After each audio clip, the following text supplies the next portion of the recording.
దావీదును అలానే హెచ్చించాడు. పైన 7 ఉంటే పైన 6 ఉన్నారండి. 6 ఎవరైనా ఊహించగలరా సమూయేలు తైలం తీసుకొచ్చి దావీదు మీద పోస్తాడని? వాళ్ళ నాన్న కన్న తండ్రి అనుకోలేదండి దావీదు మీదికి తైలం వచ్చిందని. సమూయేలు గారు వస్తున్నాడని తెలిసి కూడా గొర్రెలకు పంపించాడు. కబురు వచ్చేసింది దైవజనుడు వస్తున్నాడని. దైవజనుడు వస్తున్నప్పుడు అందరూ ఉండాలి. ఎందుకు వస్తున్నాడో ఏం సంగతి. సరే వస్తే మేము మాట్లాడతాం, నువ్వెందుకు వేస్ట్ గాడి నువ్వు పోని గొర్రెలకు పంపించు. దేవునికి స్తోత్రం.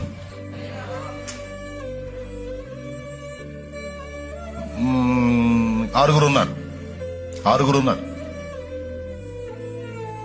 వచ్చాడు. పెద్దోడిని, రెండోవాడిని, మూడోవాడిని పిలుస్తున్నాడు. ఎదురు నిలబడుతున్నారు. దేవా ఇతనేనా? పక్క పంపించు. కాదు. 4వాడు దేవా ఇతనే, పక్క పంపించు. 5వాడు ఇతనే, పక్క పంపించు. 6వాడు ఇతనే, పక్క పంపించు. లేదనైనా అందరిని పంపించి ఇంకెవరు ఉన్నారు కనుక్కో. యెషయి, అయ్యా నీ కొడుకులు మొత్తం వీళ్ళేనా, ఇంకెవరన్నా ఉన్నారా అంటే ఇంకనూ కడసారి వాడు ఉన్నాడండి. మరి వాడిని ఎక్కడ పెట్టా అంటే వాడు చిన్నోడు, బాలుడు, వాడు అభిషిక్తుడిగా ఉండడానికి తగడేమో అని గొర్రెలకు పంపించాను. బాగా ఏడిచినట్టు పిల్లవాయా గొర్రెలుగా మేపుకుంటా ఉన్నాడు. ఒకడు పోయి పిలిచాడు, రై నీకు తెలీదా ప్రవక్త వచ్చాడురా మీ ఇంటికే? అవునా, సంతోషం.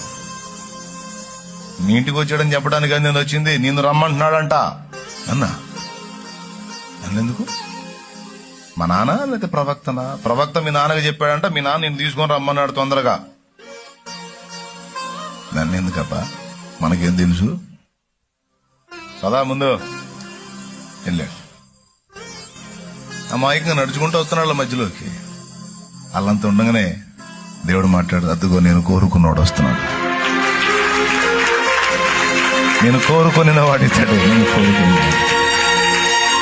సమయంలో నీ కొమ్మును తైలముతో నింపో, వెళ్ళి వాని మీద పోయి. దేవునికి మహిమ. తనకి లేదు, ఎప్పుడు లేదు ఆ ఫీలింగ్.